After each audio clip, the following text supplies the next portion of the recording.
Hi everyone. Just kidding. All right. There's been a lot of talk. How long is this thing? Holy whoa. Holy dude. Oh my god, dude. All right, speed read this. Speed read.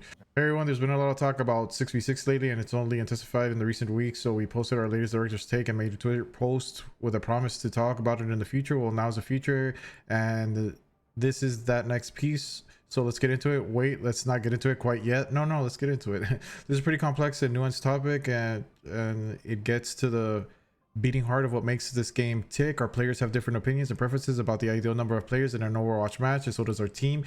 We're a microcosm of the broader community and discuss this initially. I'm hoping that this piece will serve as an introduction to our own discussions and jumping off point to engage with all of you. I like to also set a few expectations as ground rules. First, it's pretty long. Creators are going to lose their voices reading this out loud. Yeah, you bet it. If you'd like a TLDR, the what's next section should suffice. No, I want to know everything. Secondly, I'm not here to tell you what you ought to like or even what's empirically better. This is a game, and your preference for fun is relative to your own taste. Sure it is. Abilities and experience, yeah, but there's some objectively things that are good, right? Like games that win game of the years because they're objectively good regardless of different tastes.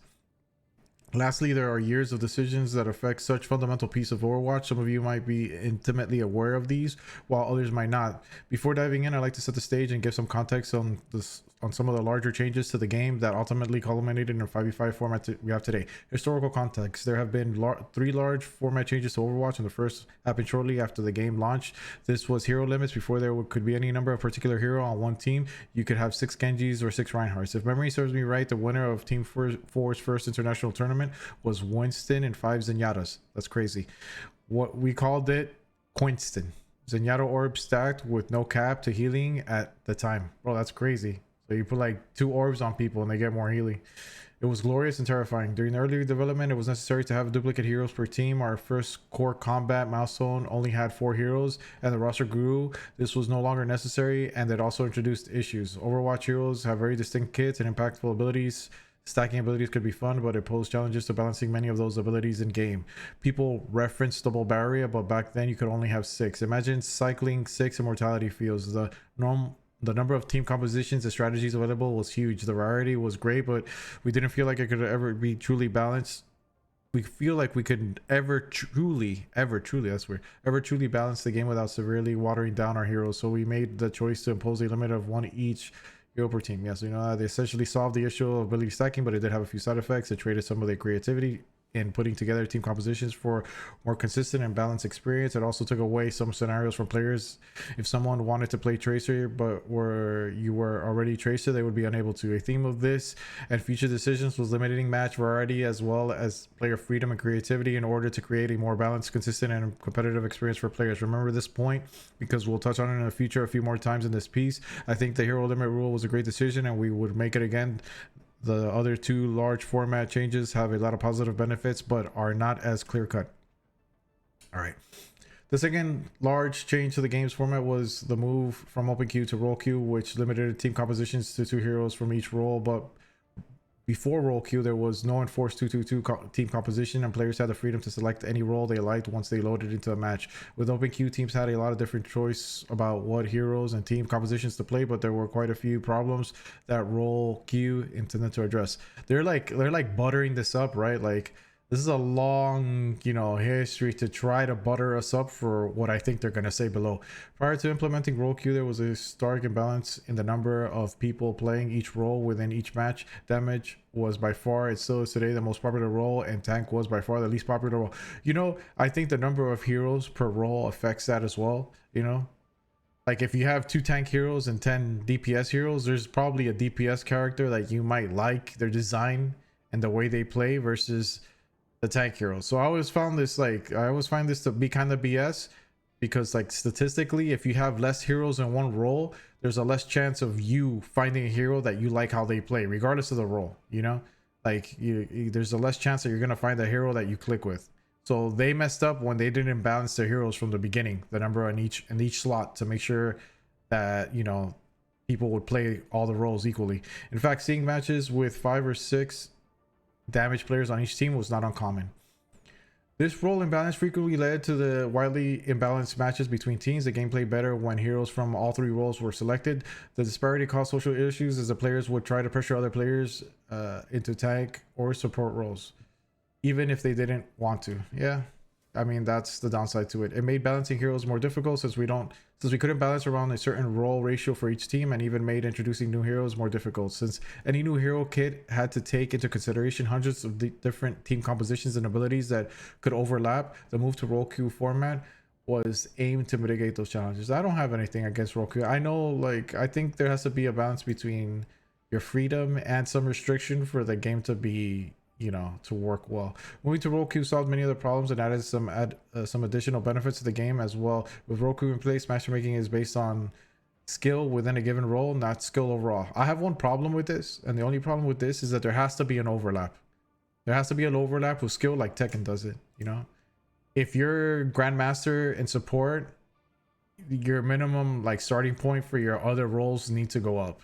You can't be starting in gold if just because you never played tank and you're a Grandmaster, you know, support player. Your MMA's, I'm sure the MMR is hiddenly higher, but that doesn't make sense. I think, like, regardless of role, some of the basics of the game, you have to have them down packed, and they affect whatever role you play. So there has to be some sort of overlap between the roles when it comes to matchmaking. Some players have widely different skill ratings per role, so the ability to matchmake around set roles provides a big measurable boost in match quality. Role queue also solidified the identity of each role, and the fantasy of doing that role's job became clearer. We take a breather, man. This is long. Okay. However, the switch to role queue system did have some downsides. The largest, which was the longer queue times. Okay, I still feel like you put yourself on the back foot when you didn't have the same amount of heroes for each role. Prior to role queue, the matchmaker just needed to find 12 players of similar skill levels and able to put matches together. After role queue, it needed to find 4 players in each role. Yeah, more limits makes it hard. That's obvious. The total number of players queuing has no effect on this. It's almost solely governed by the ratio of people queuing for the least popular role. Given the game's lower relative ratio of players queuing for tank role for the tank than other damage and support roles, queue times went way up. We'll go into details on this later. Okay, later, like when tomorrow. All right. The team tried to address this imbalance in various ways. We introduced a priority pass system that gave players who played low demand roles such as tank a shorter queue time when they switched to damage. This had a positive effect for several weeks, but its influence quickly faded. We also introduced systems to reward players for playing tank, eventually giving them a loot box and a bunch of XP for queuing for that role. None of these were able to put a dent in the demand for playing DPS, and damage queue times drifted a bit lower over time, but much of this was due to the introduction of open queue competitive and the permanent loss of damage players unwilling to wait that long for a match. Yeah, and also you got people that would go into the tank role just to get their tickets, and they weren't tank players, and they could have cared less. They'd quickly lose 6 matches or whatever it was to get tickets, than try to win a match, because they're not having fun. They're just trying to get in and out to get their tickets to play DPS, and that was horrible. There were additional drawbacks with role queue. I mentioned earlier that many of our decisions were made improvements to the game at the cost of match variety and player freedom. Team compositions were now locked to 2-2-2 and was another step to a more consistent experience within Overwatch, but sometimes consistency can start to feel samey. There were some pretty exciting metas in the pre-role queue world, and swapping to a hero of a different role mid-match was often a much bigger change and more exciting than swapping to one of the same role. Like hero limits, role queue took away part of the freedom in selecting heroes that served as the base of Overwatch, but I often wonder if the success of it is as cut and dry as that of hero limits. Okay. Could there be an in-between version that softens all the original problems without completely solving them? And also, isn't it quite as restrictive as our current role queue system? A bit more on that later. Everything's later in this thing. All right. The third major format change. These challenges were as longer queue times led us to the third most recent major format change to the game, the shift from 6v6 to 5v5. This is almost a blog within a blog, but we're going to go cover all 3 things: why we switched to 5v5, queue times after the switch to 5v5, what the team thinks about 6v6. Here we go. Why we switched to 5v5. Here we go. Come on, give me the truth. Nothing but the truth here. There were many reasons behind the transition to 5v5. We launched Overwatch 2. We talked about a greater individual agency that players could have in 5v5. Overwatch is a team sport and it requires players to rely on each other to be successful. This was even more the case previously, and the game could be frustrating if your team was out of sync. Many times fights in 6v6 couldn't resolve until the ultimate abilities came online. Correct that. The ultimate combos could be executed to break through 2 tanks worth of mitigations by supported by high uncontested healing output. The world of 6v6 could have really high highs but really low lows. One of the design goals of 5v5 was to try to raise that floor, even though it was at the expense of some of those high moments. Okay, yeah, okay. Overwatch 2 has a greater emphasis on FPS gameplay. I mean, does it? Like, I think like say like mobile and FPS and those things, more this way and more that way. I think this is just theory world. I mean, the game feels different in a worse way. Like, I don't know. Can you really go in game and feel, oh yeah, this feels more FPS-y than it used to? I don't know. I think that's like theory world talk to some extent. I know it's real, but like practically like feeling these things out in game, I don't know. There's less damage mitigation and CC, and players get to shoot more enemies. Is there less? Is there? I mean, tank skills still get slept all the time. That's one of the biggest CCs that you felt. Actually, they get slept more now because the tanks could cover each other off. So I don't know. And then Cassidy's magnate or whatever, now it's flashbang again. Is it really that much? And the mitigation, what are you talking about? You just buffed all the tanks. I mean, more health is more, it's not directly mitigation, but it's still making it more tanky. I don't know. Crowd control could take players out of the game for extended periods of time, especially when they were chained back to back. Oh, you know, chain CC, yeah, I guess there's more opportunity for that with more players on the map and more synergies with CC. A 5-second Sombra hack, May freeze on her primary, big bash, Anna sleep, Anna still has sleep, Ursa halt, and Sigma rock could all happen consecutively to a player. Typically a tank player who could often survive this onslaught, at least in game. Their real life mental health was another story. No, don't do that. Don't do this. Don't do that. I was just don't do that. I haven't said anything, but like that is a skill issue in positioning for the one person who's getting hit with 6 different ults at one time. Yeah, it's, you know, like I get there was more, but they're also like, here's the thing, there was more CCs, but there was more players on the field. You know what I mean? So even with less CC or a toned down version of certain CCs, that means more because you're taking one player, you know, you're taking one player out of what they could do for a little bit. You know what I mean? And that one player now is worth more because the teams are less. You know, it's 1/5 of the team that gets stunned or locked out of what they could do versus 1/6 in the other game. So yeah, you could lower it, but it's exactly not the same thing. You know, it's still worth more in a different sense. And also like what is this? What is this? I don't get, I don't know why this is here. Why this line is here. The real life mental health, what like mental health, number one, it's a real thing, you know what I mean? So don't like say I don't know if this is a joke or if this is an exaggeration, or yeah, okay, they get upset, but using like mental health, no, don't use that. All right, damage heroes often complained that the role was the least impactful relative to the strength of super powerful tank synergies and support heroes undoing their playmaking. The emphasis on ability cooldown management, all tracking shooting barriers instead of players, and not big enough timing windows to just shoot enemies and get eliminations were all factors that contributed to this feeling. But look, what does fixing this have to do with taking one player off the battlefield, out of the game on each side, right? Too many barriers. Okay, Orisa doesn't have a barrier anymore. Start reducing the barriers in the game, right? Or making them weaker. Oh, abilities that stop people from dying, like immortality. All right, no, that's not fun. All right, let's rework that. What does taking one player out of the game have to do with these problems? Okay, support heroes also had to focus exclusively on healing, since there were bigger team pools and more incoming damage on the field with additional tank player. In 5v5 they have more urgency to do some damage. Or no.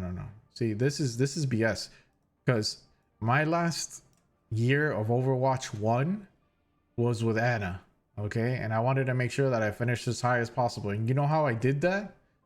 By doing damage. Heal botting did not rank me up with Anna. Doing damage did.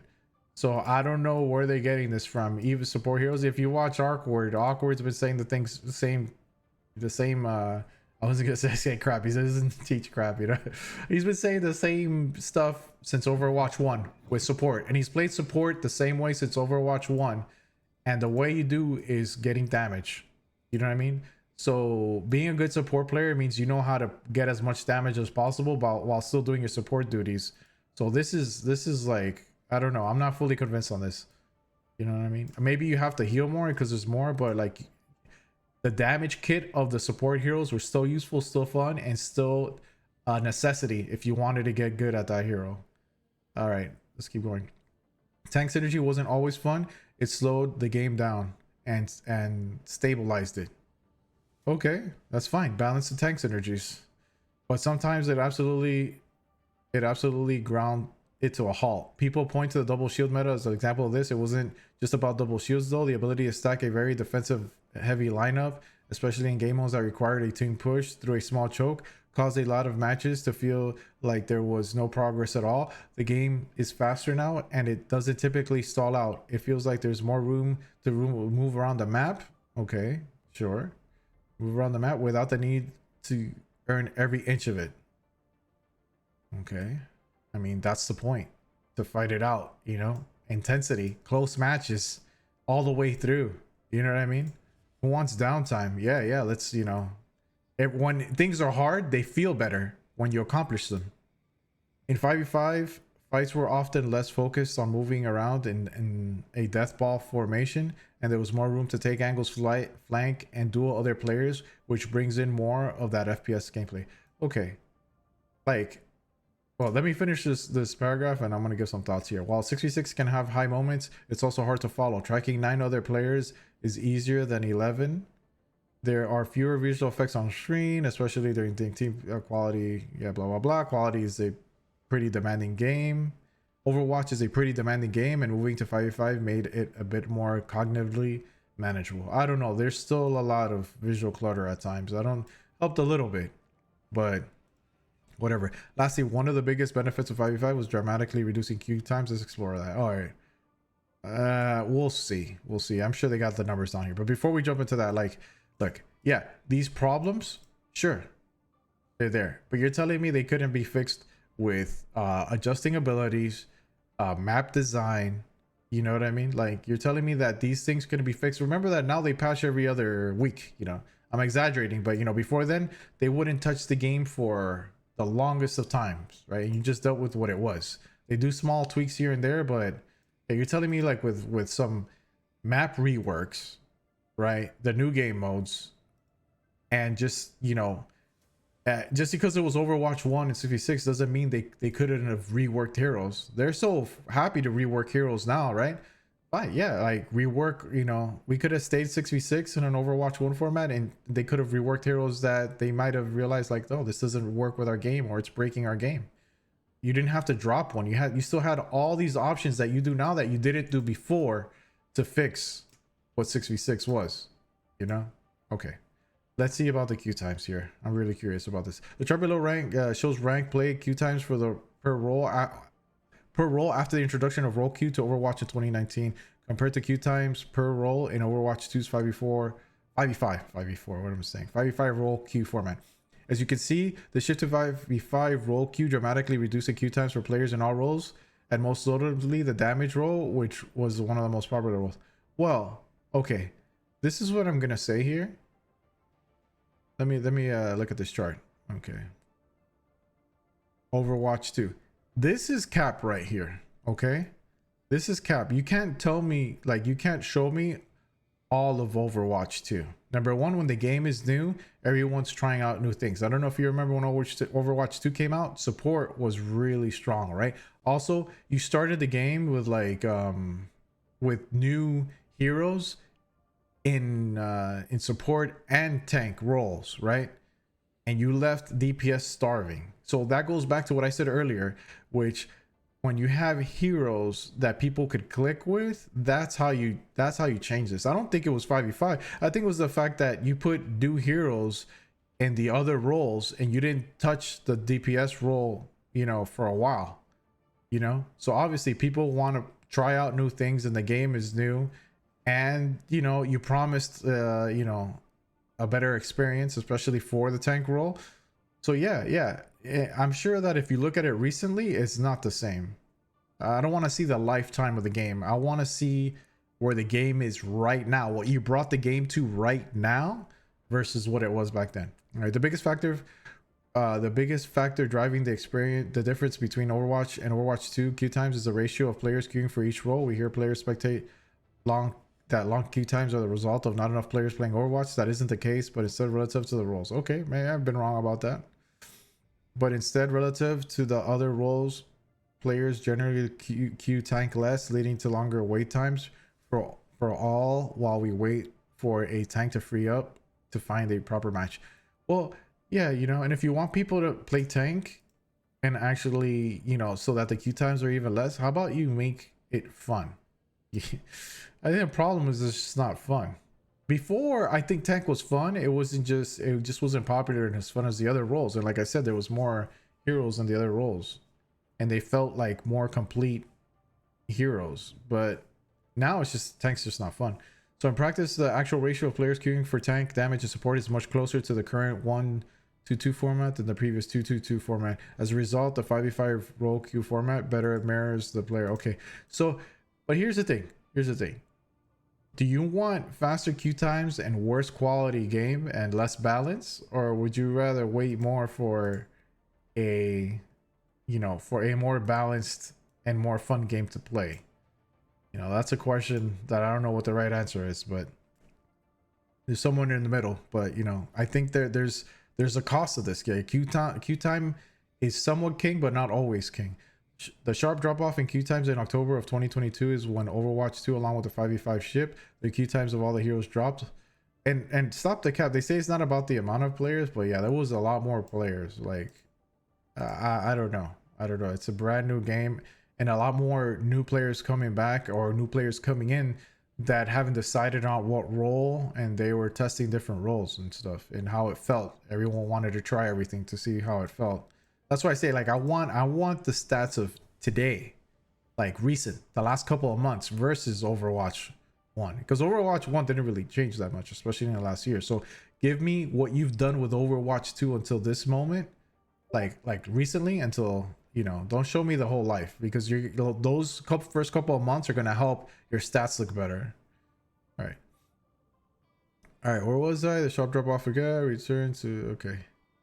The queue times of all heroes dropped and are now much shorter than they were in 66 World. This is almost because the game required one less tank in a match. If you look at the current queue times, you can see that there still is a lack of tank compared to other roles. I wonder why. Just flipping the switch and returning to 66 would call it... well, I'm not sure. You know, if you switch to 6v6 and I think some people would play tank. I bet you, like, if you switch to 6v6 right now, and yeah, I think it'll mess up queue times later, but I think you're gonna have the same effect as when Overwatch 2 came out. People are just gonna jump on tank real quick because it's 6v6, because they miss the synergies.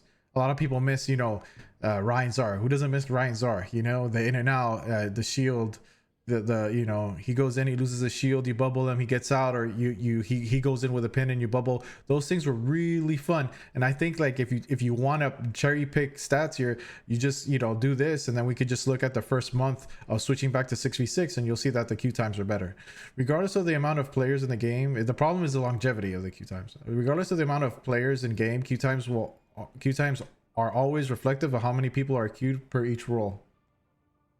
In other words, the main driver of increased queue times is the ratio of players queued in each role. Since there are less players queued in tank, yeah, you said this before. Queues would go back to the way before. Yeah. Don't. Yeah, I didn't. You're trying to hard sell me on this. Okay, man. Okay, we're almost done. Sorry, this is kind of long. Okay. All right, what's next? Here, is this a nothing burger like Samito said? Let's see. I think it's time. All right. I hope there's something here. What's next? Okay, that was a lot of setup. Yeah, you really buttered this bread right here. I think I've put more effort into this than any essay I wrote in college. So where do we go from here? At the end of the day, we want to make the game that players want to play because the challenges mentioned previously, we're focused on making 5v5 the best experience that it can be. However, because we operate as a service to our players, we want to remain open-minded to reevaluate our decisions based on your actions and feedback to give you the best game experience we can. Rather than introducing a disruptive permanent change to the game, we'd prefer to explore space further and make changes based on exploration. With that said, we're looking to run a series of events to try out different core team compositions. Sorry, let me say that again. With that said, we're looking at running a series of events to try out different core team composition formats in Overwatch 2. I don't know why I can't read if it's in bold. What's wrong with me? The community has just once or twice suggested a test. Why not put various forms of 6v6 in the game in order to gauge the results? We agree, and based on your feedback, we're exploring how we can test different forms of 6v6 in the game to gauge the results. Okay. This is taking some time, however, for reasons that may not be readily apparent. So they're saying they're willing to test certain things out, but they want to focus on 5v5. Okay. It's like saying, hey, look, we'll test it. You know, like, it's more, until this point, I don't know what's going to happen. Until this point, it's like, yeah, we probably don't want to do that, but look, you know, just so that you say we didn't cover all our bases, yeah, we'll test it here and there. Like, well, we'll put some things together and we'll have some 6v6. That's what I feel, but let's see. Let's continue reading. Maybe I'm wrong. The first and honestly largest reason is the need to do this is in a way that allows the game to have optimized technical performance. I'm referring to frame rate and memory constraints. I mean, Overwatch 1 ran pretty well. I don't think any of us had problems with Overwatch 1. I don't know if it has something to do with, I remember a rumor being that, oh, it's because mobile, they were considering mobile and it would be a lot easier mobile with 5v5. I think the consoles are fine. I don't see why they're, maybe console. I don't know. Okay. With 12 players in a match. Okay. There have been quite a few upgrades in addition to Overwatch 2 that have an impact on the performance of the game. These range from new features like allied outlines and enabling healer vision by default, the addition of a more technically demanding hero kits, as well as visual upgrades to the UI. Okay, yeah, but I mean the game's still not crazy like graphically. I mean, I don't know. Maybe they're right. Maybe I'm wrong about it. Okay, in a 6v6 setting, these upgrades can have significant impacts for our players, causing the game to underperform on older systems. Okay. Overwatch is a fast-paced game, and maintaining a game that runs smoothly across all our platforms is important for the player experience. While a limited time test could arrive sooner, the team is still investigating exactly how long it would take to permanently increase the performance across the game plan. This would be a large effort that would most likely take at least several seasons to accomplish. Okay, another issue, this means like don't hold your breath, you know, it's going to be a long time. Hopefully you'll forget about it by the time we decide to do this. Another issue, and one that still gives me anxiety about opening this Pandora's box, is what to do with queue times if enough players prefer 6v6 to keep some form of it around. What to do with queue times if players prefer 6v6? Yeah, well, you know, splitting the player base is never a good idea. So yeah, how are you gonna tiptoe around this? I don't think they even know yet. The team was not able to solve this issue previously. While we have some ideas now, there's no guarantee that it'll work. Is there a world where the people are willing to live with long queue times to play this format? There might be, if it's actually good, you know. What, you know, have you ever seen, you know, restaurants where you can't get in, you have to make reservations, people, you know, or you have to wait a long time? These places during lunchtime that get lines because their food's good. When something's good, I'm not saying people are willing to wait ridiculous times, but people are willing to wait a little more for good quality. Okay, maybe, but that's a pretty risky move to make. We also have tens of millions of new players. You know what's a risky move? Having a shit unbalanced game is a risky move. We also have tens of millions of new players that have only played 5v5. We want to be openly mindful not to frustrate those who like the game as it is today. Yeah, well, I mean, you're the one that put yourself in this hole. The outcome of these tests would give us a lot of valuable information to consider moving forward. We'd run the test for a few weeks and gauge interest from the community. Then we'd measure the impact it had on other experiences in Overwatch 2, like 5v5 or Keller. We'd take the lessons from this playtest to see what we can learn about the mode within the current game ecosystem, and for the future of Overwatch, we would reflect carefully on the learnings from whatever test we run and explore how to best give players what's being asked for. Whether that's a world of 5v5 or 6v6 or even both, the future is us to figure out.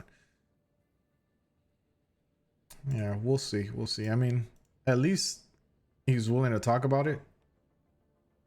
But yeah, it's so because you're back to the wall because you're figuring out that the game's unbalanceable, and you would love never to bring 6v6 back. That's what I feel from this. But since you're kind of in a hole and the game's unbalanceable and now you might have real competition, you have to like bring out all the stops and you have to do everything. You got to try to test what's going to keep your game from going under. Okay. I'm going to jump on a soapbox for a moment. When you look at the changes to Overwatch since its inception, it's clear that many of those changes reduce some of the variety within an Overwatch match. We get feedback from players that Overwatch can feel the same from game to game, while much of this gets attributed to 5v5. We feel that there is more at play here. Besides running experiences with 6v6, we like to run some of that we'd like to run some that re-examine the ways we've tried to solving previous problems, specifically with the goal of bringing some of the freedom back to an Overwatch match without the severity of issues that accompany 4. For instance, we think there could be other ways of putting the team together that aren't quite as rigid as a set composition, but not as loose as open queue. We'll be running at least one quick play hack based on this idea in season 13. There are some gotchas to this direction, but after reading 400 pages of this blog, I hope you are all able to see that there are trade-offs to many of the decisions that go into the game and into any game, really. To wrap it up for now, your feedback is driven and our inspiration and commitment to the testing of new ideas. We want to be super thoughtful about how we implement new ideas into the live game, because there are millions of players who jump into Overwatch each season and we want anything we put into the game to benefit the community as a whole. Ultimately, the Overwatch team wants to continue building a game that you want to play season after season. This blog or thesis, is just the start of the conversation. This isn't the last time we're going to be getting into 5v5 or 6v6, and we can't wait to share more about our plans of the future. In closing, we appreciate you so much, and we love seeing your passion and dedication to the game. Team 4 and the Overwatch community. The team hears you. We see you. Now, where were you when I needed you the most? Just kidding. And we're incredibly thankful to be on this ride with all of you. Can't wait to share more in the upcoming months, and let's make a great game together. Aaron Keller. God, that was long. Let's make a great game. Well, look, this is the thing. The game is harder on older systems, true, but I mean, there's a point where you just have to move forward with the game. Look, Rivals has 6v6 and it looks great. There is some visual clutter, I will concede that, but it runs fine. No, it doesn't. Actually, it doesn't run that fine, to be true. There is something, so maybe there is some truth to that, but I'm pretty sure when the game comes out, it's new, so we'll see if it runs good when Rivals come out. Actually, they're back to the wall, and then like, how embarrassing would it be if Rivals comes out in an open queue format and it's just balanced enough where there's no issues, like That would be yeah, so they have to test everything now, because now they have a competitor with a game that's very similar, and if they're successful in certain areas of their game where Overwatch isn't, that's gonna make them look bad. But yeah, the